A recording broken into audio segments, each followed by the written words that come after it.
સૌને હર હર મહાદેવ। આપણે સૌ જાણીએ છીએ કે ચાર વેદ સનાતન ધર્મના મુખ્ય ચાર વેદ છે। તો એમાં સૌપ્રથમ ઋગ્વેદ, પછી યજુર્વેદ, પછી સામવેદ અને અથર્વવેદ।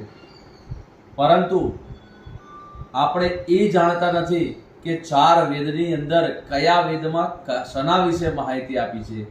તો આજે આપણે એ પણ જાણીશું। તો ઋગ્વેદની અંદર દેવતાઓની સ્તુતિ, મંત્ર તથા યજ્ઞો વિશે જાણકારી આપેલી છે અને જીવન અને પ્રકૃતિના રહસ્યો આપેલા છે।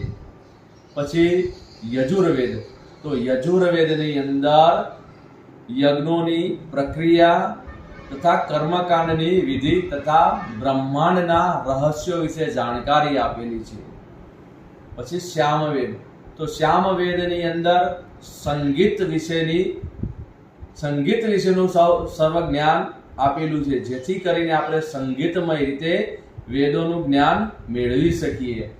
અને પછી છે અથર્વવેદ, તો અથર્વવેદની અંદર આપણા ભૌતિક જીવનની અંદર જે કંઈ સમસ્યાઓ આવતી હોય એનું સમાધાન અને નિરાકરણ બતાવેલું છે તથા સ્વાસ્થ્ય અને સુરક્ષાને લગતું જ્ઞાન પ્રાપ્ત થાય છે।